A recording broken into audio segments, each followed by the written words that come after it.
companheiro. A Dirce vai fazer a leitura. Do Evangelho segundo o Espiritismo, é o capítulo 28, Coletânea de Preces Espíritas. Está lá no prefácio do item 77, Prece pelos doentes e pelos obsediados, a prece pelos doentes. As doenças fazem parte das provas e das vicissitudes da vida terrestre. São inerentes à grosseria da nossa natureza material e inferioridade do mundo que habitamos. As paixões e os excessos de todos os gêneros deixam em nós germes malsãos, muitas vezes hereditários. Nos mundos mais avançados, física ou moralmente, o organismo humano, mais depurado e menos material, não está sujeito às mesmas enfermidades, e o corpo não é minado silenciosamente pelo dano das paixões.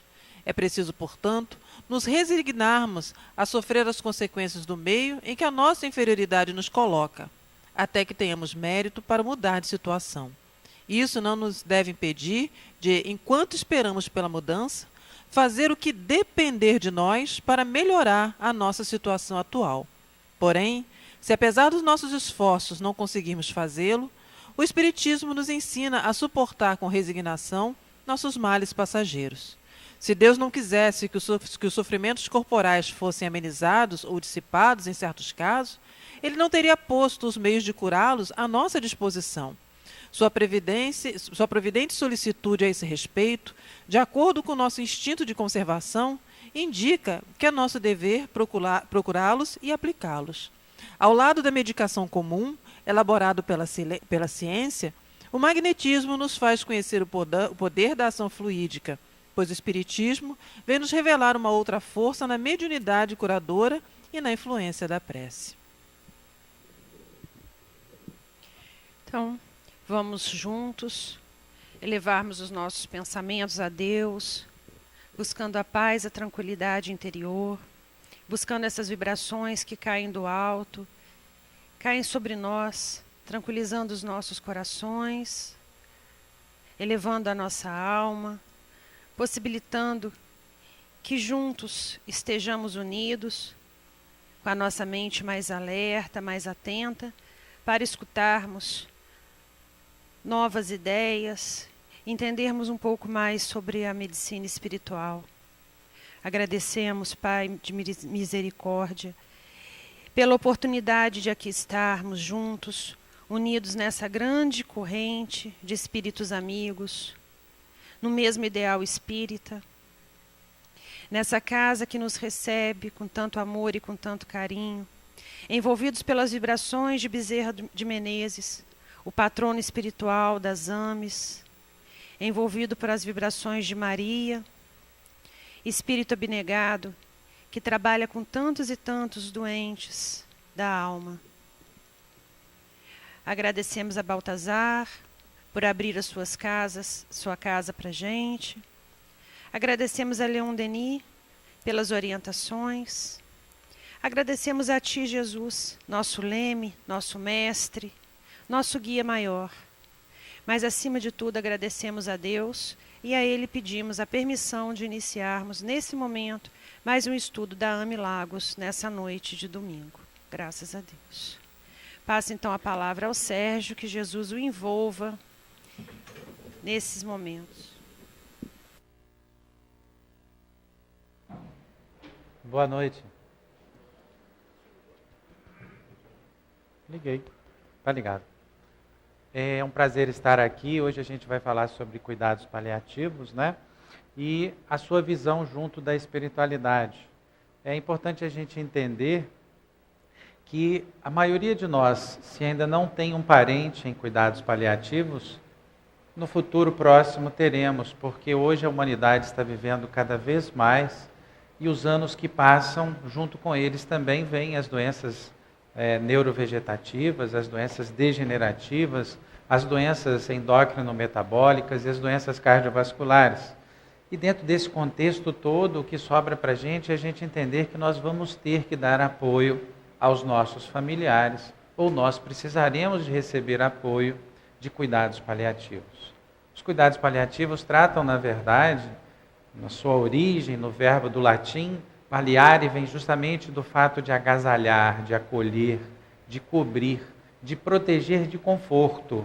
Então, às vezes a gente tem a falsa ideia de que cuidado paliativo seriam os cuidados prestados somente para o aspecto da terminalidade, o aspecto do fim da vida.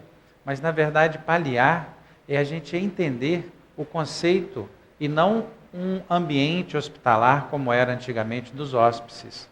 Na verdade, o que a gente precisa de entender é que cada um aqui saia e replique a ideia de que paliar é você trazer conforto para aquele parente seu, para aquele vizinho seu, para aquele amigo, ou até mesmo para aquela pessoa que você está prestando cuidados na área de assistência da saúde. Então, a gente pode entender também que quem deve receber cuidados paliativos? Hoje, estima-se que cerca de 40 milhões de pessoas precisem, em todo o mundo, de cuidados paliativos. Entre crianças, adultos e até mesmo as pessoas da idade madura. Dentro desse contexto, principal indicação seria uma pessoa com uma doença progressiva e com um curso já prolongado. Por exemplo, doença de Alzheimer, outras demências como a esclerose lateral amiotrófica, também conhecido como ELA, uma doença que ficou famosa devido a algumas campanhas que foram feitas, e a própria doença de Parkinson, que hoje é uma presença frequente em nossas vidas, Dentro desse contexto também existem algumas doenças estáveis, que não é uma doença degenerativa, mas que produz poucos sintomas, mas que tem uma letalidade muito grande. O exemplo mais claro dessa patologia seria o câncer, que, como sabemos também, tem progredido em nosso meio, no planeta Terra, como uma forma de prova, de expiação, de resgate, para podermos caminhar para um mundo de regeneração. E muitas vezes também, não uma doença progressiva, nem uma doença estável, que tem uma letalidade alta, mas às vezes uma doença prolongada, com períodos de agudização em que a pessoa interna, depois volta para casa, com pior e aparecimento de sintomas. Por exemplo, os mais claros seriam as doenças cardíacas, como insuficiência cardíaca, doença pulmonar, obstrutiva crônica e até mesmo o aspecto hoje que a gente tem da AIDS, que é uma doença também prevalente em nosso meio, doença renal crônica, insuficiência hepática, enfim, doenças que a pessoa hoje vive muito mais do que no passado porque temos recursos, mas precisam de cuidados paliativos. Vamos entender um pouquinho melhor. O que acontece então dentro do espiritismo? A gente sabe hoje que a separação do binômio corpo-espírito acabou causando uma separação muito grande do profissional da área de saúde e os problemas espirituais das pessoas que estão doentes, das pessoas que o profissional de saúde vem a tratar. Isso acabou tendo um acelerado progresso científico, mas, por outro lado, a gente ficou um pouco afastado na avaliação do paciente, no contexto, vamos dizer assim, de se tornar mais próximo do paciente, se tornar mais acessível às angústias do paciente, principalmente o paciente em cuidados paliativos. E com isso houve uma redução na percepção, até mesmo nas percepções sociais e espirituais do paciente. A gente se afastou muito do paciente. Hoje a gente vê o médico no CTI olhando para um computador, olhando para a tela do monitor, aferindo a pressão e não dá nem bom dia para o paciente ao lado muitas vezes. Claro que esses são exceções, mas é uma forma um pouco alegórica da gente colocar para vocês o momento que a área de saúde está passando. E aí, com isso, essa deterioração na relação do profissional de saúde e paciente, hoje ela tem 450 anos. A gente está falando da materialidade. O que foi a materialidade? A materialidade começou quando, em 1500, chegou-se à conclusão que tudo que envolvesse espírito e saúde não era bom. Deveria ser procrastinado, deveria ser evitado, deveria ser afastado das pesquisas científicas. E o que a gente descobriu? A gente descobriu que com essa materialidade na área científica, a gente perdeu muito. Essa perda foi tal qual que hoje a gente vê o paciente precisando de um cuidado integral, um cuidado humanizado, e o médico também adoecendo do mesmo problema, o profissional da área de saúde adoecendo do mesmo problema. Por quê?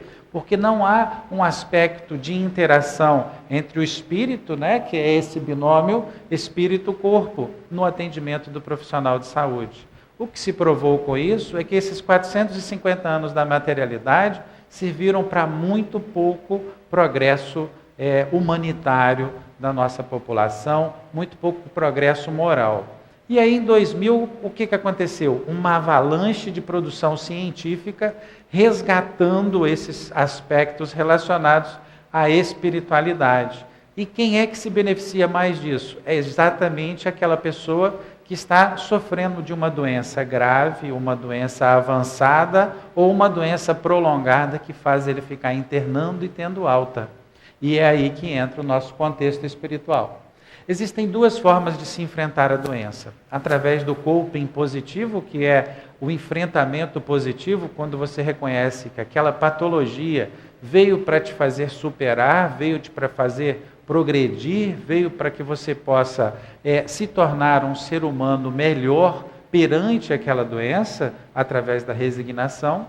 E existe o coping negativo, que é quando a pessoa se revolta, é quando a pessoa não aceita a doença, é quando ela transforma aquela doença numa responsabilidade da humanidade e se revolta contra o tratamento, contra o profissional da área de saúde.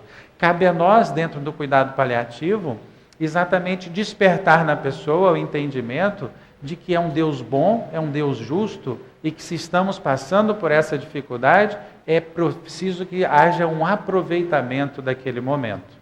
Então a gente lembra assim que tudo deve ser passado para o paciente no sentido de, olha, pode ser que a gente não consiga a cura, mas vamos enfrentar essa doença sozinho, você não vai estar sozinho nunca, vamos estar juntos nesse aspecto.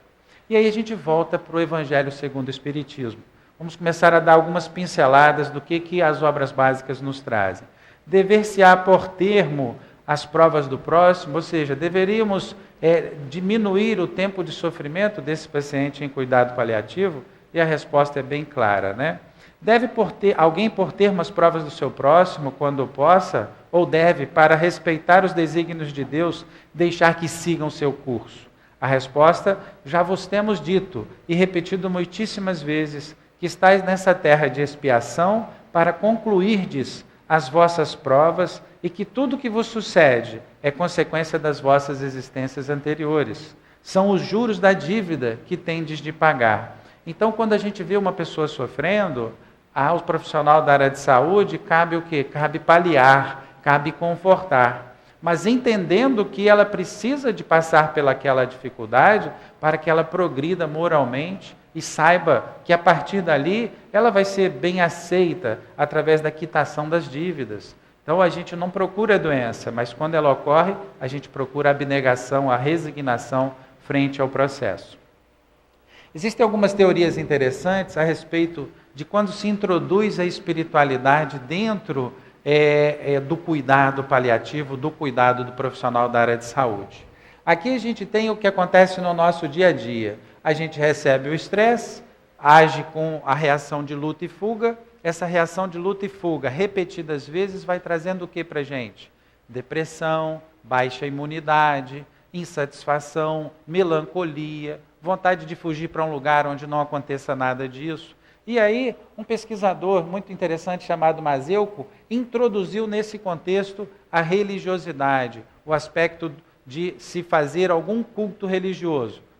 Não importava se fosse evangélico, católico, budista, não tinha importância. O que importava era a crença em um ser maior, em um Deus. E aí o que se viu? Viu-se que houve uma redução na doença cardiovascular, na diabetes, no câncer, em todos esses pacientes. Por quê? Que suportaram melhor as agressões do dia a dia quando tinham dentro desse aspecto a introdução da religiosidade. Então a gente já começa a perceber aqui que a obra espírita, a religiosidade introduzida no meio da área de saúde vai trazer benefícios para a nossa população.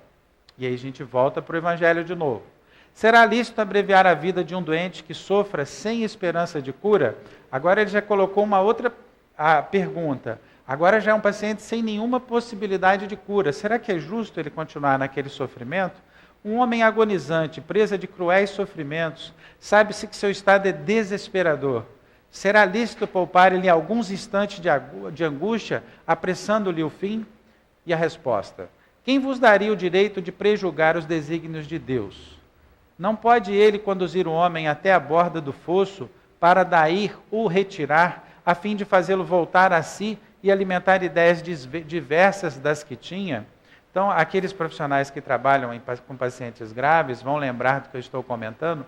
Muitas vezes a gente vê no CTI um paciente que não vem a falecer, apegado ainda, muitas vezes esperando uma visita de alguém, esperando uma notícia de alguém, e quando consegue aquele contato, ele finalmente relaxa e desencarna.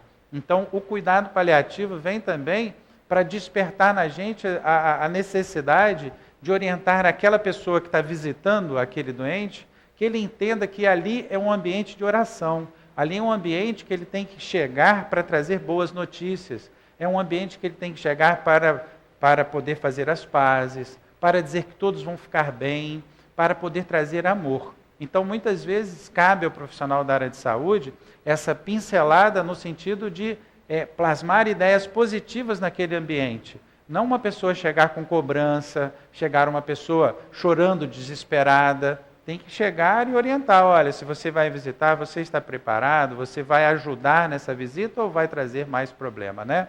Então é importante a gente ter essa intenção. Um outro aspecto também da religiosidade foi o que essa doutora Elisa Eppel colocou a respeito do encurtamento dos telômeros. O que significa isso? À medida que a gente vai envelhecendo, os nossos telômeros que estão na parte externa do DNA, eles diminuem. E conseguiu-se ver que as pessoas que são muito estressadas, as pessoas que passam por um problema como o cuidado paliativo, adoece a família toda. O paciente está doente com uma doença avançada, mas a família toda adoece junto com ele. E isso acaba fazendo o quê? Que encurte o telômero tanto do paciente quanto de todos que estão, inclusive, atendendo o paciente. A gente sabe que o fenômeno de burnout, que é o estresse do profissional da área de saúde, é muito maior no paciente que já tem uma doença avançada.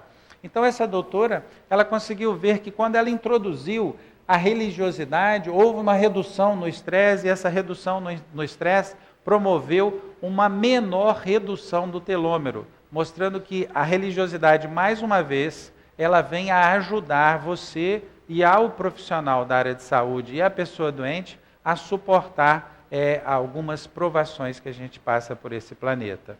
Então, ela deixa isso bem claro através da medida desses telômeros após a apreciação de uma prece. E aí, a gente entende hoje que o cuidado paliativo, antigamente era um profissional no leito de um hospital abandonado, hoje não, hoje envolve um time de pessoas que vão atender a esse tipo de patologia, envolve as pessoas da religiosidade desse paciente, que também precisam de estar presentes nos ambientes hospitalares e nos ambientes de atendimento domiciliar, e envolve também as próprias pessoas da família. Então, envolve um monte de gente hoje em torno do cuidado paliativo. Não adianta a gente acreditar, por exemplo, que uma pessoa que é budista, ela vai se identificar com um guia religioso católico ou evangélico ou espírita. A cada um é preciso que haja um entendimento e um atendimento proporcional. E quando não possível, porque não temos muitos budistas em Cabo Frio, por exemplo, que quem vai fazer o atendimento respeite os entendimentos daquele paciente. A gente não vai querer fazer nenhuma conversão de ninguém a nenhum tipo de religiosidade num atendimento paliativo. Isso aqui é um trabalho muito interessante do Dr. Jung, e ele mostra o quê? Ele mostra, para nossa infelicidade, que hoje, quando perguntado ao profissional da área de saúde se ele acredita que a medicina é um chamado vocacional, se ele acredita que é realmente um apelo vocacional, somente 42% dos psiquiatras acreditaram que tenha que haver uma vocação. E isso é muito triste. E aí a gente foi ver os pacientes, o que eles pensavam a respeito disso. Somente 40% dos pacientes acreditavam que haviam sido atendidos por profissionais vocacionados, profissionais que tinham realmente o desejo de serem profissionais da área de saúde. Isso é uma coisa gritante, uma coisa que a gente tem que começar a ver se não está havendo um modismo em se tornar profissional da área de saúde, porque eu acho que só cabe para aqueles que têm vocação e o desejo realmente de trabalhar nessa área. E a gente precisa de despertar nas pessoas isso, para as pessoas entenderem que o espírito precisa de seguir a sua verdadeira vocação. E a gente tem aí um monte de gente que, pelo visto, pelo menos nesse estudo, mostra que eles estão no lugar errado. A gente voltando para as obras básicas, em Obreiros da Vida Eterna, Cavalcante era um dos instrutores que estava trabalhando, era um dos pacientes que estavam sendo trabalhado pelo instrutor Jerônimo, junto com André Luiz, e ele desaprova uma injeção letal que um médico encarnado fizera, isso era nos anos de 1970, fizera a fim de abreviar o sofrimento do paciente. Qual foi o problema? Cavalcante agora, ele havia falecido, mas demorou 20 horas para que os seus trilhões de células pudessem ser trabalhados pela espiritualidade para que houvesse o desligamento. Então, para a gente explicar isso um pouco melhor. Se a gente antecipa o momento de desencarne do paciente, a gente acaba causando um problema para a espiritualidade mais à frente. Por quê? Porque aquele fluido vital, aquela carga vital que estava programada dentro de um período e o desenlace que precisava de acontecer, ele se torna um problema, porque o desenlace se transforma numa dificuldade maior. Por quê? Porque tudo está dentro das leis da providência divina. Nós não somos grandes o suficiente para tentar modificar isso, somos bem pequenos. Envolvimento religioso e espiritualidade, né? O que as pesquisas sugerem? A gente sabe hoje que muitas pessoas desejam que a sua vida espiritual seja abordada na anamnese, naquela entrevista que a gente faz com o paciente. E o que a gente vê? A gente vê que muitas vezes aquela pressa do atendimento não permite que se faça uma boa anamnese. E às vezes a gente cita alguns casos, né, que as pessoas às vezes estão sofrendo de angina, mas por quê? Porque tem muito ódio no coração, ainda tem muita sensação de vingança, muita sensação de não perdoar ao próximo. E isso dificulta muito o atendimento cardiovascular. Dentro desse contexto também, os estudos mostram que a espiritualidade melhora os desfechos de saúde. O que é isso? A pessoa que trabalha a espiritualidade no ambiente de cuidado paliativo, através de uma religião, de uma prece, de um tipo de envolvimento religioso, ele tem menos chance de infecção, responde melhor ao tratamento, tem menos efeito colateral, tem uma resposta melhor ao tipo de tratamento que está sendo estrategicamente elaborado para ele. E apoiar a espiritualidade do paciente pode aumentar a capacidade dele de enfrentar a doença. Imaginem que você está num leito hospitalar, de 6 em 6 horas alguém chega, mede a sua pressão, fala bom dia, boa tarde ou boa noite e volta. E você tem dores, você tem medo, você tem sensação de angústia. E se você nessa hora faz uma oração, se você desperta para a providência divina, você recebe muito mais apoio do que se você se sentir na materialidade, se estiver sozinho. Então os estudos todos confirmam isso. Isso a gente tem toda uma tendência científica para comprovar. Voltando às obras básicas, a gente vai para Sexo e Destino de André Luiz, e nessa parte Marita era uma reencarnante que André Luiz estava acompanhando junto do instrutor Félix. E ela sofre um atropelamento por um desvario de um amante que ela tinha, e nesse momento o instrutor pede que ela ficasse mais um período na Terra, mesmo sabendo que depois daquele atropelamento, as chances de recuperação dela eram impossíveis e ela tinha um quadro irreversível. Após 2 semanas de preparo desse instrutor Félix, ela desencarna em condições espirituais muito melhores. Vamos traduzir isso melhor. O que aconteceu com Marita? É muito comum, às vezes, um paciente, ele sofre um evento, fica alguns dias no CTI e depois desencarna. Isso acontece por quê? Porque nesse meio tempo a família está sendo preparada, os profissionais da área de saúde estão sendo preparados, a sua recepção no mundo espiritual, nas unidades de apoio está sendo preparada, enfim, existe todo um planejamento estratégico, mas principalmente existe um despertar moral daquele ente que se encontra preso àquele corpo já irreversivelmente recuperável, mas que começa a fazer uma recapitulação de sua vida e ocorre aí uma progressão moral. Então a gente volta a lembrar, quem somos nós para mudar os destinos e os desígnios da providência divina? Em Sexo e Destino também a gente viu essa abordagem. São pequenos pedaços, quem se interessar, pegue o livro, leia, são livros especiais.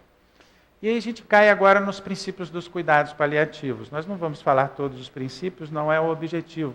Mas é importante a gente entender que afirmar a vida e considerar a morte como um processo normal da vida é a essência de paliar, de confortar. Porque você não pode chegar para uma pessoa que não tem mais nenhum tipo de esperança aqui na Terra e você mentir para ela. Você tem que falar a verdade. Claro que você não vai falar, olha, você vai morrer. Mas você tem que explicar que, olha, todos os recursos estão sendo preparados, estão sendo oferecidos, e nós vamos enfrentar esse problema juntos. Você não está sozinho, sua família vai ser chamada, o seu orientador religioso vai ser chamado. Existe uma equipe que vai também visitar, que ela é multidisciplinar, ela compõe-se não só de profissionais médicos, mas de fisioterapeutas, de nutricionistas, de psicólogos, enfim, de todo um suporte necessário para aquele momento. E também integrar os aspectos psicológicos e espirituais no cuidado do paciente. Por quê? Muitas vezes você tem um familiar que não aceita a doença. Muitas vezes você tem um familiar que nunca ajudou aquela pessoa e agora tem culpa. E aí ela chega e fala assim, não, eu quero que seja feito tudo por ela. E aí você fala, já foi feito. Agora não existe como mudar o curso da doença pelos olhos da ciência da atualidade. Mas aquela pessoa não aceita porque ela tem culpa. Ela nunca ajudou. Normalmente, aquele que sempre ajudou se comporta com tranquilidade, com serenidade.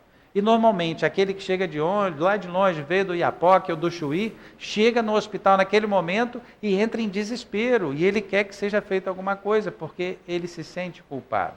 E aí você tem que ajudar o que se sente culpado. E você tem que utilizar daquele que está bem instruído para que ele possa ajudar o que se sente culpado. Então, o aspecto psicológico tem que ser feita uma interação plena.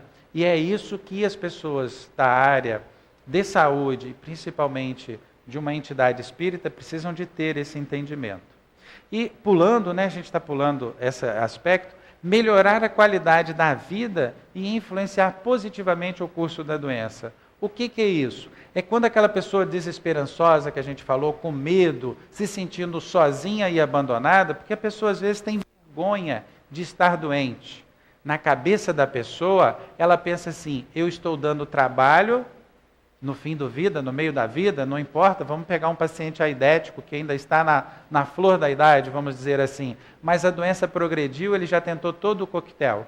Ele tem vergonha de pedir ajuda, ele tem vergonha de dizer que está necessitado, ele tem vergonha de afirmar que precisa de cuidados. Por quê? Porque se ele falar para a mãe dele, por exemplo, vamos supor que ele não seja casado, a mãe dele já está fragilizada, então ele tem vergonha de pedir ajuda para a mãe. Se ele falar para a irmã já está fragilizada. E se ele falar para uma pessoa que ele não tem intimidade, ele não vai sentir a vontade. Então é nessa hora que o profissional da área de saúde tem que paliar, tem que conseguir trazer conforto para esse irmão que sofre. E aí a gente volta para o Livro dos Espíritos, questão 944. Tem o homem o direito de dispor da sua vida? Não, só a Deus assiste esse direito. O suicídio voluntário importa numa transgressão dessa lei, ou seja, quando a pessoa comete suicídio, ela está transgredindo a lei divina e vai, infelizmente, colher grandes dificuldades após essa tentativa. E não é sempre voluntário o suicídio? A pergunta de Kardec volta novamente. E a resposta é que o louco que se mata, muitas vezes não está sabendo o que faz. E a gente vê muitas vezes, em momentos de loucura, a acontecer o suicídio. Então é preciso que a gente entenda que esse também vai ser imputado nas leis divinas. E aí a gente volta para os estudos de Elizabeth Kübler-Ross, que são estudos muito interessantes, que são as fases em que, quando a pessoa tem a notícia do cuidado paliativo, como ela se comporta. No primeiro momento, o que ela faz? Ela tem a surpresa, ela fica em estado de choque. O profissional da área de saúde fala, mas ela não está ouvindo nada, não está percebendo nada do que você falou e não vai lembrar de nada do que você falou. Na segunda fase vem a negação, no qual ela imagina por que isso aconteceu comigo, não aconteceu com aquele vizinho que é corrupto, Não aconteceu com aquele vizinho que é uma pessoa ruim, eu sou uma pessoa boa, por que isso aconteceu comigo? Isso não pode estar acontecendo. E aí ela procura tratamentos variados, procura soluções variadas e foge muitas vezes das regras básicas. Depois disso começa o processo de barganha. Qual que é esse processo de barganha? Ela pensa, poxa, se eu trabalhar na casa espírita um pouquinho, talvez eu consiga a cura. E aí ela começa a negociar com a providência divina. E ainda está em um processo. Essas fases não são necessariamente nessa ordem, elas podem mudar, mas normalmente os estudos mostram isso. Depois disso, ela percebe que a doença progrediu mesmo com todos os seus esforços. E aí vem a revolta. Já não há mais negação, já há rebeldia, já há aquela sensação de culpar o marido. Isso aconteceu depois que ele fez isso, culpar alguma traição, alguma perda. Isso começou depois que meu filho sofreu um acidente. Isso começou depois que a minha irmã discutiu comigo, eu nunca mais me recuperei. E assim por diante. A revolta e a transferência da culpa. E finalmente, mais à frente, vem a aceitação. Então, o que isso importa para nós espíritas é entendermos que muitas vezes uns despertam logo no início e conseguem aceitar e tentar resignar. Muitos precisam de passar por todas essas fases para finalmente, nos últimos segundos talvez de vida, ele ter o despertar moral e voltar para o mundo espiritual com o seu perispírito melhor e principalmente com o seu pensamento reorganizado dentro das leis divinas. Vamos mais à frente. Esse trabalho do Dr. Koenig mostra que a espiritualidade interagindo com a compaixão é você estar ao lado da pessoa, não se colocar acima dela, e espiritualidade é quando você acredita em algo maior. Quando isso acontece, ocorrem dois fenômenos. Para o profissional da área de saúde, ocorre uma sensação de maior significado e objetivo no trabalho. Aquela coisa da vocação começa a fazer sentido. Por quê? Porque a pessoa começa a perceber que a presença dela está mudando a evolução daquele irmão que precisava de ajuda. Percebe também o profissional da área de saúde um bem-estar espiritual, o que traz para ele uma redução do estresse do trabalho do profissional da área de saúde, chamado burnout. Aquelas pessoas que fazem trabalho social, um trabalho sem fins lucrativos, vão entender bem o que eu estou falando. Você chega estressado, cansado no ambiente de trabalho e você sai de lá sem saber se quem ganhou mais, se foi quem você atendeu ou você por ter atendido as pessoas. E também a pessoa com isso começa a ter menos fadiga, porque ela começa a se sentir importante para a coletividade. Ela começa a entender que a presença dela veio para servir ao outro e não ser servido. E isso traz o bem-estar para o profissional da área de saúde. E para o paciente, o que ocorre? Ocorre que o paciente percebe uma compaixão no cuidado, porque quando ele vê que o profissional da área de saúde se aproximou dele, colocou-se no mesmo nível que ele, está entendendo que ele está sofrendo e precisa, na verdade, de confiar em alguém e não se sentir ameaçado, essa compaixão faz com que ele se relacione melhor nos cuidados que ele está recebendo. Ele começa a perceber também que existem cuidados centrados para ele, e ao perceber isso, ele consegue assim uma satisfação, mesmo dentro da doença.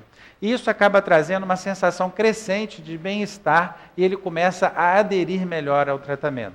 Imagine um paciente com câncer avançado, em que ele muitas vezes tem que fazer um curativo, muitas vezes ele tem que fazer um tratamento que é doloroso, e ele não estava acreditando em mais ninguém. De repente ele tem uma equipe que está colocando-se assim, no mesmo nível, na mesma altura que ele, o atendimento começa a se transformar em um outro tipo de atendimento. Essa é a proposta desse Dr. Harold Koenig. E novamente a gente volta para o Livro dos Espíritos. E do suicídio, cujo fim é fugir, aquele que o comete, as misérias e as decepções desse mundo. Quando a gente vê hoje um jovem que comete suicídio porque ele está desesperançoso, o que ocorre? A resposta é pobres espíritos que não têm a coragem de suportar as misérias da existência, que fazem parte do aprendizado. Então a gente precisa de procurar entender dentro do contexto que aquela pessoa que comete suicídio, ela não está sendo aqui julgada por nós. Só estamos despertando a necessidade de entendermos que devemos tentar convencê-la a não cometer essa medida tão equivocada. Em uma estimativa que nós temos, apenas 4% dos pacientes com doença cardíaca avançada recebem cuidados paliativos. Então, para o profissional da área de saúde, é importante entender que existe uma paralisia diagnóstica. Nós não estamos indicando o tratamento correto para as pessoas no momento certo. 96% das pessoas com insuficiência cardíaca avançada falecem sem nenhum tipo de cuidado desses que nós estamos comentando. Voltando à questão 947, pode ser considerado suicida aquele que a braços com a maior penúria se deixa morrer de fome?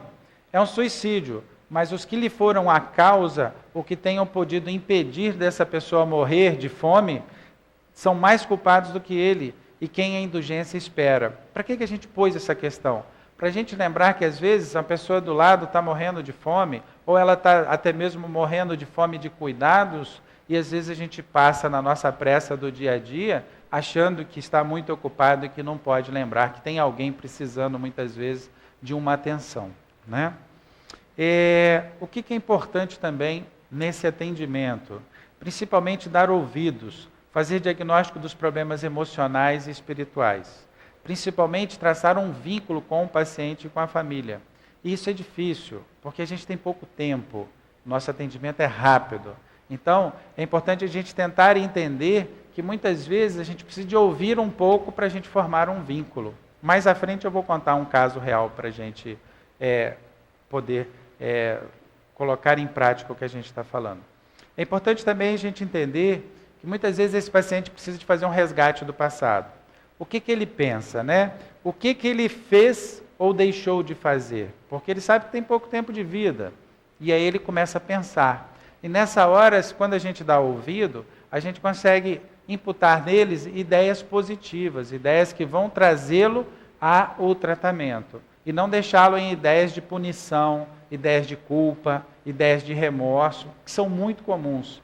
Poxa, se eu tivesse mais tempo de vida, eu não ia fazer daquele jeito, ia fazer de outro. Fala, olha, isso não é mais o momento agora é da gente ter uma resignação perante a doença, vamos enfrentar essa doença.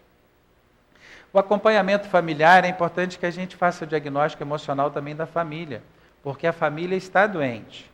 Às vezes nos agridem, às vezes querem promover a violência, passaram muitos meses dentro de um sistema de saúde falido, revoltados com aquele sistema, e quando encontra uma pessoa que ouve, vai descarregar em cima da pessoa. E aí você tem que explicar, olha, não fui eu que fabriquei a doença, não fui eu que promovi o sistema de saúde, mas eu estou aqui para te ajudar. Porque às vezes você também tem que colocar a pessoa sintonizada no mesmo nível que você está, porque se você também ficar ali como se fosse o salvador do mundo, não vai ser possível. É ser real, é ser sincero, é se colocar como uma pessoa que está em sintonia com aquela família. O apoio à equipe nas perdas é fundamental. Por quê? Porque é importante a gente ensinar a família que existe um limite para a medicina terrestre. Esse limite é preciso de passar para a família de uma forma clara, transparente. E aí, geralmente, quando a gente fala, eles ouvem até a parte de nós vamos tratar e tirar a dor. Dali para frente, que não tem mais como levar para o CTI, fazer transfusão, eles não ouvem mais, eles bloqueiam. Então você tem que procurar ser bem transparente nessa abordagem. E a atuação dentro do hospital é fundamental, palestras como essa sobre espiritualidade, independente da religião, e lembrar que a gente aqui está falando de ciência, a gente não está falando de uma abordagem de uma propaganda da doutrina espírita, serve para qualquer tipo de religião, e principalmente entender que pacientes, cuidadores e profissionais da área de saúde que trabalham nessa área são muito sofredores. Então é importante a gente procurar fazer a palestra para toda a equipe, profissionais da área de saúde, família e pacientes, porque é essa troca de experiência que ajuda muito. A gente não vai falar também de impossibilidade de cura. Na verdade, hoje a ideia é se falar que não tem mais um tratamento que modifique a evolução da doença. Eu queria que levasse para o CTI. Isso não vai modificar a evolução da doença. Eu queria que transfundisse. Isso não vai modificar a evolução da doença. O que vai modificar a evolução da doença é a gente fazer aqui um ambiente de paz, de tranquilidade, de segurança, de confiança, da gente acreditar que esse tratamento vai diminuir o sofrimento e melhorar a qualidade de vida de seu familiar. Essa abordagem que é fundamental. E pela primeira vez, essa abordagem inclui a espiritualidade dentro desse conceito. Porque, como eu lembro a vocês, quando a gente começou a falar, antes de 2000, se falar de espiritualidade dentro dos hospitais ou dentro do tratamento em casa, chamado home care, era uma coisa assim, impossível de se falar. Hoje a gente tem comprovação científica, dados científicos e aceitação da Organização Mundial de Saúde de vários órgãos. Então, assim, a gente está falando aqui de ciência comprovada, não está se falando de espiritismo pura e simplesmente. Na questão 949, seria desculpável o suicídio quando tenha por fim obstar a que vergonha caia sobre os filhos ou sobre a família? É aquela pessoa que comete suicídio para não envergonhar a família, como se isso fosse um ato de coragem. E a resposta é que a pessoa que assim o procede não faz o bem, está promovendo mais uma vez um equívoco, né? Então a gente vê que o suicídio, a limitação da vida, a antecipação da morte, não é uma coisa que seja prezada por nós. O cuidado paliativo, ele se baseia em princípios, não é uma unidade de cuidados paliativos, não é uma sala de cuidados paliativos, não é uma enfermaria que vai fazer o cuidado paliativo. São os princípios que os profissionais daquela área estabeleceram para o tratar, para o cuidar dos pacientes e dos familiares. Não se fala mais em terminalidade, se fala em doença que ameaça a vida. Isso é importante a gente entender, porque o conceito terminalidade já dá a ideia que tudo acabou e agora só resta esperar Jesus chamar, né? Então, é importante a gente entender que terminalidade é um tema ainda ruim. A gente pode colocar que a doença ameaça a vida, então é uma doença grave, né? E o cuidado começa desde que se faça o diagnóstico. E a severidade da dor, a gente tem que entender o que é dor total. Dor total é quando você consegue entender que você tem a ira, a raiva, você tem a depressão, você tem associado a ansiedade e você tem associado a isso todas as perdas. Perda da posição social, perda dos familiares, medo, muito medo, medo de tudo. Por quê? Porque agora você depende de todo mundo. Você está restrito a um leito e ali vai te pôr no sol, vai te tirar do sol, vai te dar remédio, vai te pôr remédio, vai levar para você as notícias ou vai omitir de você as notícias. Então você perdeu a sua identidade. E o que a gente pode fazer segundo esse esquema de Twycross? É exatamente o contrário. É a gente se colocar ao lado do paciente para que ele entenda, olha, eu sei que você está sofrendo com esse medo, com essa raiva, com essa ansiedade, com essa angústia e com todas essas perdas, mas a gente vai te ajudar. As últimas 48 horas de vida são descritas nos cuidados paliativos como um momento em que você pode atuar tanto ajudando ao paciente quanto à equipe. E é só com o tempo que o profissional da área de saúde desenvolve esse feeling, essa percepção dos momentos em que o paciente já está num quadro muito avançado. Não é necessariamente que ocorra em 48 horas, mas é uma forma da gente explicar aos profissionais da área de saúde que vem chegando ao fim aquela doença que ameaçava a vida. O American College of Physicians, ele deixa bem claro que você pode perguntar sobre fé. Inclusive, ele propõe 4 perguntas interessantes, que eu não vou parar para falar com elas, para a gente não ater o nosso tempo a um momento que não é necessário. A eutanásia, que tanto foi falada, é quando você toma uma conduta, uma ação, que leve a um fim da vida da pessoa. Ela é totalmente negada pela associação médica e por todos os profissionais da área de saúde e também pela espiritualidade. A ortotanásia, hoje chamada de morte natural, é a morte em que a gente entende que deixar morrer não é homicídio, não é crime, é uma evolução natural em que você acompanha a pessoa evitando que ela sofra, que ela seja confortada pela equipe de saúde. E a distanásia é quando a manutenção da vida com medidas inúteis ao prolongamento da vida. É aquilo que eu falei, é um paciente que já está num processo de ortotanásia, de morte natural, e leva para o CTI, e intuba, e coloca medicações para aumentar a pressão, e coloca medicações para substituir o rim, e coloca procedimentos para substituir o pulmão, sendo que a ordem natural seria deixar aquele fluido vital extinguir, sem sofrimento, que a doença tivesse a sua evolução natural. Porque morrer e nascer fazem parte do processo da vida. Existem vários ritos mortuários, eu não vou falar sobre cristianismo, budismo, as tradições afro-brasileiras, o Júlio até estava comentando mais cedo sobre isso, espiritismo, judaísmo, islamismo. O que interessa é que possamos ter entendimento que você não pode falar de reencarnação para uma pessoa que é evangélica. Nem você pode falar para uma pessoa que é espírita que ela vai ficar no limbo pela eternidade depois que ela falecer. É importante isso na abordagem. No livro de Eclesiastes, deixa bem claro que tudo tem o seu tempo determinado e há tempo para todo propósito debaixo do céu. A gente vai chegando ao fim. Aqui é só uma abordagem de um colégio de oncologia que foi feita a seguinte pergunta. Perguntava ao paciente quantos por cento ele achava que ele teve de atendimento paliativo nos seus últimos momentos internados. E aqui vejam que 8% dos pacientes acreditavam que haviam sofrido de atendimento.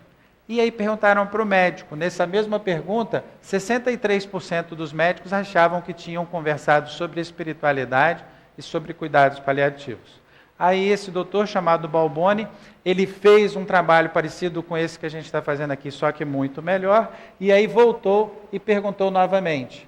Vejam que aumentou só 3%, mas esse aumento de 3% já foi muito quando comparado a uma simples palestra, um simples primeiro atendimento. Ou seja, ainda há esperança para os profissionais da área de saúde e com o trabalho isso vai ser mudado. Morrer dignamente é morrer sem dor, é morrer na presença de uma pessoa amiga, é morrer onde você queira morrer. Eu não quero morrer no hospital. Pode morrer em casa, vai ter assistência. Hoje a gente tem como injetar remédio em casa, hoje a situação é bem mais fácil. É morrer com dignidade, é ter apoio religioso. Morrer com dignidade é não ser abandonado num leito frio e no canto escuro de um hospital. E participar tanto quanto possível das decisões dos cuidados, porque muitas vezes o paciente não quer continuar com aquela quimioterapia, muitas vezes o paciente não quer continuar com aquele tratamento doloroso, e a gente tem que deixar ele participar.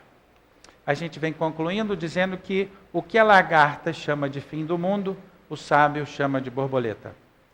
Muito obrigado. Alô? Alô? Mariana? Bom, agradecemos muito ao Sérgio. Eu realmente gostei muito, fiquei muito impressionada com essa abordagem sobre cuidados paliativos. E eu fico brincando, porque como eu estou com o microfone, então eu sempre tenho direito à primeira pergunta, né? Mas, na verdade, não é nenhuma uma pergunta. A gente trabalha muito com pacientes com doenças crônicas, crianças com doenças crônicas, a maioria delas que não tem um tratamento efetivo, doenças de ordem genética lá no hospital universitário, e abordando e pensando sobre o que você colocou, acho que nós temos uma responsabilidade muito grande sobre os meninos que estão chegando agora nas faculdades de medicina. Sim. Então, quando a gente, quanto professor, preceptor, de acadêmico, de residente, de pós-graduando, e sabendo que a gente lida com muita dor, com doenças muito complicadas, com crianças extremamente restritas na alimentação, nas atividades físicas, na deambulação, elas têm dificuldade para tudo. E abraçando essas famílias, a gente muitas vezes orienta a dar os telefones celulares para as famílias. Então, passa meu telefone celular, porque se a criança tiver algum problema, os médicos nas emergências não vão saber tratar, porque são doenças raras, então a gente tem que entrar em contato. E a gente só recebe quando é algum telefonema deles, quando é algo muito grave, ou quando é Páscoa, igual hoje, que eu recebi uma porção de coração. Isso significa que eles ficam extremamente agradecidos de receberem esse cuidado, e eles não abusam do cuidado. eles utilizam esse cuidar de uma maneira muito, muito decente, né? E a gente vai ensinando para os meninos que estão chegando que é assim que as crianças, os pacientes merecem ser tratados e eles têm que ser tratados dessa maneira, e isso faz a diferença. Porque se nós chegamos nisso, é porque provavelmente na nossa formação a gente não teve essa dedicação dos professores, dos preceptores, de nos falarem assim, olha, vamos pensar nisso. Então, se a gente hoje está buscando os cuidados paliativos de uma maneira geral, então nós temos mais responsabilidade ainda diante daqueles, não só do paciente, eu estou vendo agora pelo lado dos meninos, eu chamo de meninos porque são todos muito novinhos, né? E eles se espelham muito naqueles que estão ali orientando a eles. Então, que essas orientações elas deveriam ser mais divulgadas nos hospitais, principalmente de formação de profissionais. Sem dúvida. Né? De formação. Os hospitais universitários, os hospitais de formação. Porque é dali saem todos os profissionais da área da enfermagem, da área da nutrição, da fisioterapia, dos hospitais universitários. Né? E se a gente quer mudar isso, a gente vai ter que mudar na base. Verdade. Porque pegar o profissional que já está há 50 anos trabalhando de uma maneira, é muito difícil ele, por mais que ele esteja aberto, é difícil ele retomar e adquirir novos hábitos. Né? Ele vai até concordar, não sei se depois ele vai fazer, né? Isso, porque ele tem hábitos, né? A gente adquire hábitos com a vida. Então, acho que é só um alerta, né? Que eu acho que a gente deve pensar um pouco melhor sobre isso. Existe esse modismo, né, do profissional da área de saúde hoje, todo mundo, né? E eu acho que é importante a gente lembrar aos pais, aos tios, né, às pessoas, da necessidade de que haja vocação, de que haja o interesse no cuidar. Senão vira só um comércio, né? Eu vou contar uma coisa rapidinha. Tinha uma criança na enfermaria, uma vez, e ela chorava muito, e estava tendo um round. E aí, o diretor do hospital estava no round, que era o Edmilson Migovski, ele estava no round, e ele falou assim, o que vocês já fizeram para a criança? A residente falou assim, já fiz Novalgina, já fiz isso, já fiz aquilo, já fiz aquilo. Aí ele foi lá, pegou a criança do berço e ficou com ela no colo, ela parou de chorar. Você fez tudo de medicação, agora você pensou em cuidar da criança que estava no berço? Ela, na verdade, não estava com dor, ela estava querendo colo. Né? E por isso ela não parava de chorar. Boa essa.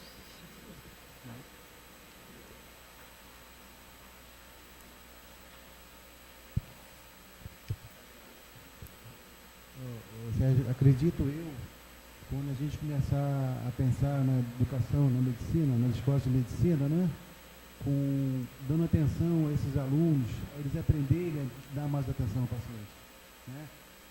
Aprender a dar esse carinho, essa atenção, não pensar necessariamente, né, que é importante também a parte monetária, né, que a gente está ali também para ganhar o nosso dinheiro, sustentar a nossa família, né, mas dar atenção, ensinar isso nas escolas de medicina, né, a gente voltar a ter aquela interação maior de carinho e tratar o paciente como um irmão. Eu acredito que na hora que a gente começar a fazer isso, vai ser muito menos complicado a gente chegar nesse paciente lá nos cuidados paliativos, quando estiver mais tarde lá precisando. Eu acho que já começa por aí, né? Existem duas correntes. Existe uma corrente hoje que está produzindo profissionais da área de saúde que fazem prova. Eles fazem prova. São ótimos em prova, mas são péssimos em ser humano. Mas existe uma notícia boa.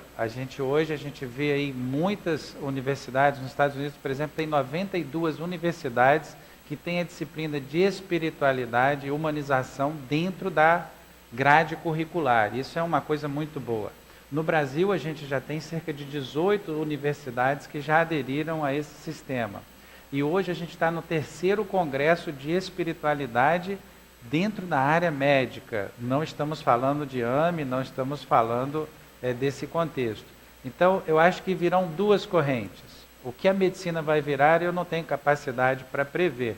Mas eu acho que tem duas correntes. Uma corrente que está transformando em todas as profissões seres humanos em prol da coletividade, e existe uma corrente muito maior, que está transformando os profissionais em juízes fazedores de provas, engenheiros fazedores de provas, profissionais da área de saúde fazedores de provas. Eles não conhecem nada da coletividade ainda. Essa outra parte eu não sei como é que vai ficar, mas é o que eu percebo. A gente precisa de seres humanos para a coletividade, até porque as profissões do futuro, a maioria delas vão deixar de existir, né? Então, se a gente não pensar em humanizar os nossos filhos, os nossos descendentes, eles nem vão se enquadrar nas profissões do futuro, né? Se você for parar para pensar, você vai ver que muitas profissões irão extinguir, até dentro da área de saúde. Um profissional médico, ou um profissional fisioterapeuta, ou qualquer profissional da área de saúde, que não saiba se relacionar com o paciente e com as outras pessoas das disciplinas, ele não vai ser útil ao processo, porque vai ter uma inteligência artificial que vai fazer diagnóstico, vai ter uma inteligência artificial que vai interpretar um exame. Qual é a única coisa que as máquinas não vão fazer? É a humanização. Isso, o calor humano é só a gente que consegue dar.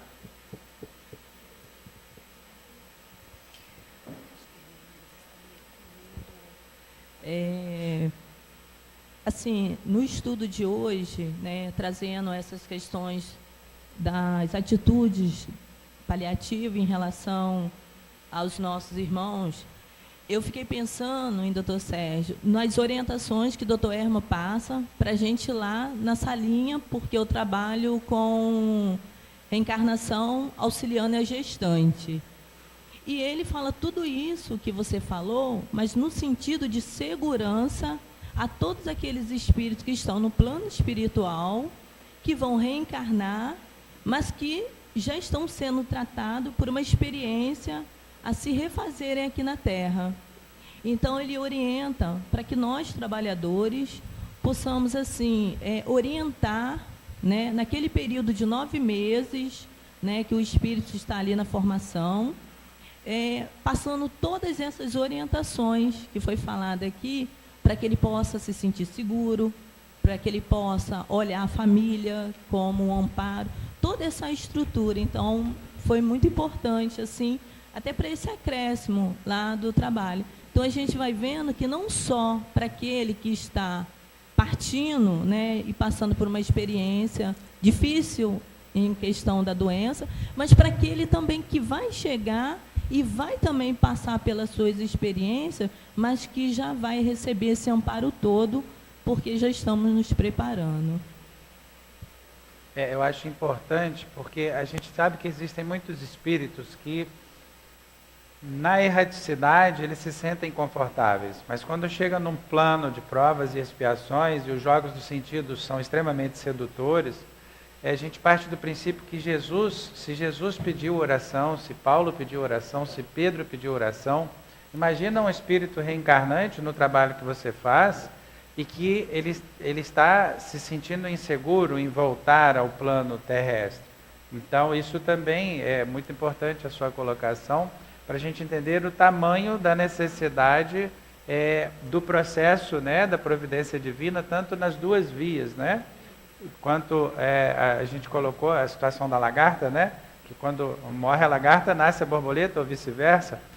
Mesmo dentro desse aspecto, é bom a gente lembrar as mães que muitas vezes o próprio processo, né, de depressão pós-parto, o próprio processo das crianças que já estão nascendo deprimidas, né? A gente tem crianças hoje muito novinhas, já deprimidas, vem exatamente da herança de encarnações anteriores. E quando o Dr. Herma orienta dessa forma, ele orienta justamente, como você muito bem falou, para que haja segurança nessa trajetória.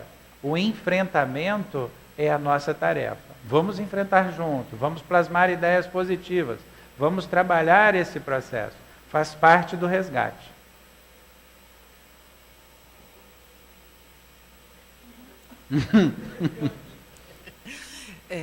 Doutor Sérgio, eu gostaria que você explicasse para nós. Existem algumas pessoas que elas, diante do adoecer, elas têm uma rebeldia com aquele adoecer, como foi bem dito hoje, ou uma rebeldia, uma negação, enfim, uma dificuldade. E ela nega o tratamento, como se pensasse, se vou morrer, para que me tratar.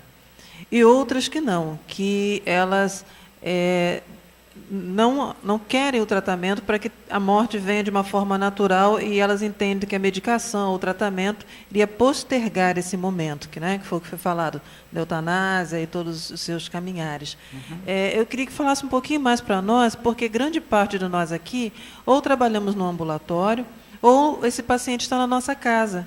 E, às vezes, ou está nesse processo, de dificultar o tratamento, ou, às vezes, eu vou desencarnar, mas deixa ser de uma forma tranquila para mim. Eu não quero medicação, eu não quero tratamento, porque eu sei que vai chegar esse momento. Poderia explicar um pouquinho mais para nós? Claro. É natural que hajam dois processos, os dois extremos.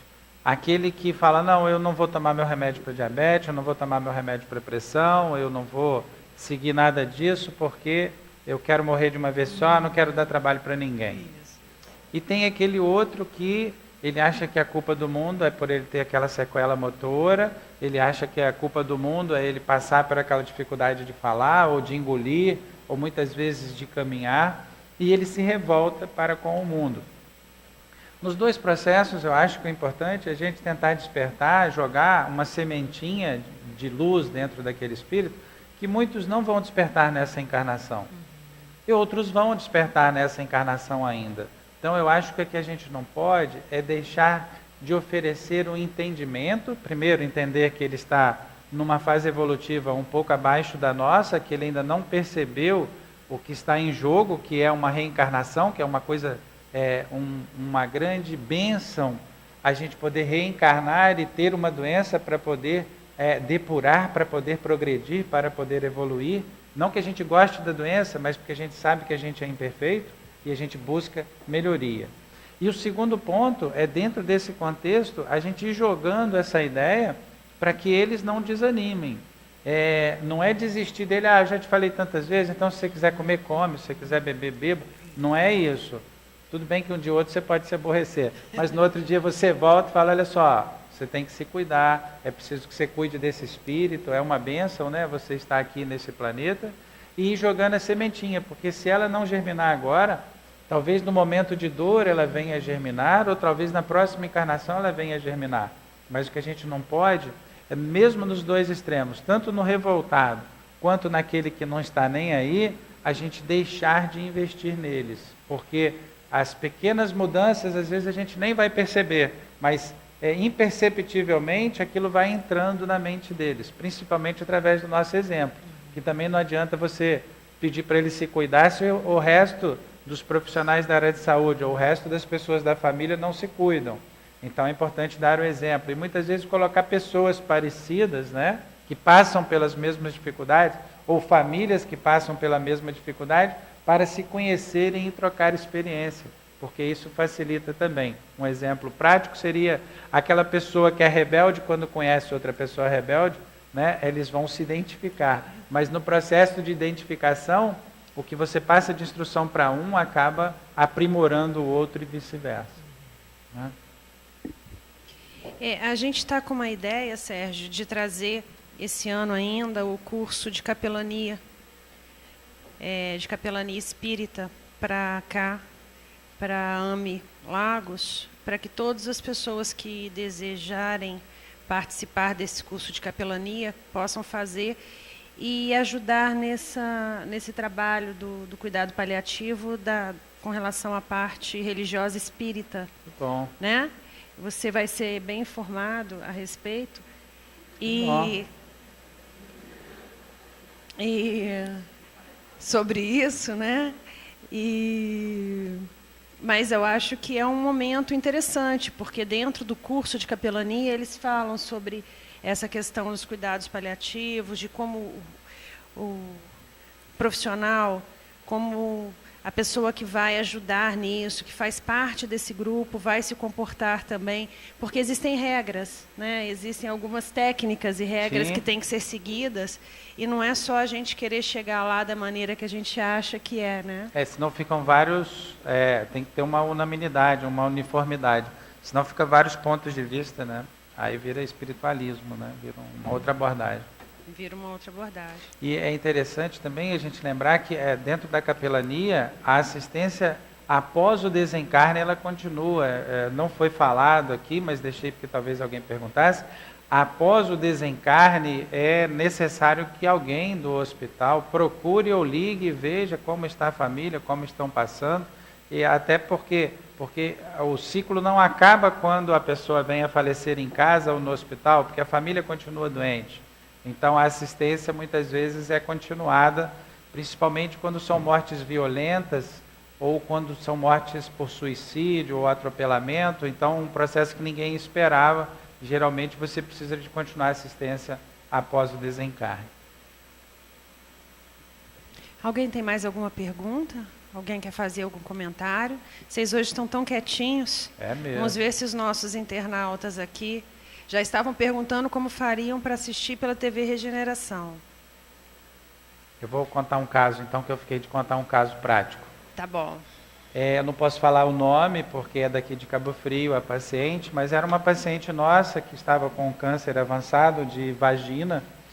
E esse câncer avançado, ela tinha 37 anos, e a gente notava que quando ela era visitada pelo filho mais velho, ela se retraía, se fechava e pouco falava. Depois disso ela ficava triste, chorava, e a gente foi observando isso, e ela já estava com uma doença que não modificaria a sua evolução natural, e a gente foi observando que a equipe, tá, gente? Quando eu digo a gente, é porque o médico é o que menos fica com o paciente. É uma vergonha, mas é a verdade. Quem mais fica é a equipe de enfermagem, nutrição, fisioterapia e os psicólogos. E a gente fazia a nossa reunião para discutir os casos e a gente observou isso. E aí o que a gente fez? A gente foi criando o vínculo, e aí que vem a importância do vínculo com o paciente, com a família. Eu vou resumir, porque é uma história longa. O resumo da história era que ela foi vítima de um estupro por parte do tio, e ela viveu durante anos com a culpa de acreditar que ela havia sido estuprada, mas que a culpa era dela. Esse pensamento fixo, essa monoideia no centro genésico, no centro relacionado à área da reprodução, trouxe para ela, provavelmente, uma desarmonia nesse centro e desenvolveu o câncer ginecológico, associado à culpa de ter convivido nos próximos 19 anos com o fruto desse estupro e que a consumia. Nos seus dias finais no hospital, a gente conseguiu abordar isso. Ela chamou, Júnior era o nome do filho, Júnior a gente pode falar que tem um monte de Júnior, e ela fez as pazes com o Júnior e veio a falecer com um sorriso lindo. Eu tenho as fotos, não posso mostrar porque é daqui, a gente tem até permissão, porque eu apresentei esse trabalho no Congresso de Cardiologia ano passado, mas aqui não acho que seria o propósito. E aí o que é a importância? A importância é a gente ver que a espiritualidade no atendimento propiciou um perdão da mãe para com o filho, um desencarne feliz, e a paciente em uso de bomba de fentanil, que é um opiáceo, é um derivado da morfina, com um sorriso no rosto, 2 dias depois veio a falecer, e maquiada, e com brinco e com batom, porque ela também não se cuidava. A gente estimula muito isso no hospital. Olha, você tem que se cuidar, passa um batom, tá aí assim e tal, ó, vamos fazer o cabelo, vamos arrumar esse cabelo, vamos botar uma roupa. Então, assim, por quê? Não é por causa da aparência, mas é para despertar na pessoa a sua identidade, a sua humanidade, a sua característica que a diferencia dos outros. Então, isso é importante também a gente passar, que é o trabalho de humanização. Bom, se a gente não tem nenhuma outra pergunta, o que eu acho uma pena, porque a conversa está muito boa, a gente agradece muito ao Sérgio e pelo seu trabalho aí, pelo seu estudo. Sabemos que ele tem também aberto frentes em outros tipos de estudo e esperamos que ele retorne como palestrante outras vezes, né? Obrigado. Então, vamos agora fazer a nossa prece de encerramento, com o nosso coração feliz por termos passado esses momentos tão agradáveis, discutindo, Senhor, acerca da encarnação, de nós quanto espíritos imortais, e, acima de tudo, da nossa proposta quanto espíritos ao cuidar do próximo, ao amparar a quem necessita. Nos envolve, Jesus, em nossa vontade, fortalecendo-a, permitindo que ao sairmos daqui, sejamos também nós multiplicadores das suas ideias. Que durante o período noturno, aqui estejamos mais uma vez, dando continuidade aos estudos. E quem sabe, Senhor, envolvidos nos trabalhos dos cuidados paliativos, com tantos espíritos encarnados e desencarnados, que nos buscam, para que nós sejamos para eles uma luz a brilhar. Agradecemos, Pai, a Bezerra de Menezes, o patrono das AMES, a Baltazar, o dirigente espiritual dessa casa, a Ti, Senhor, mas acima de tudo a Deus, e a Ele pedimos a permissão para encerrarmos da nossa parte os estudos da AME na noite de hoje. Graças a Deus.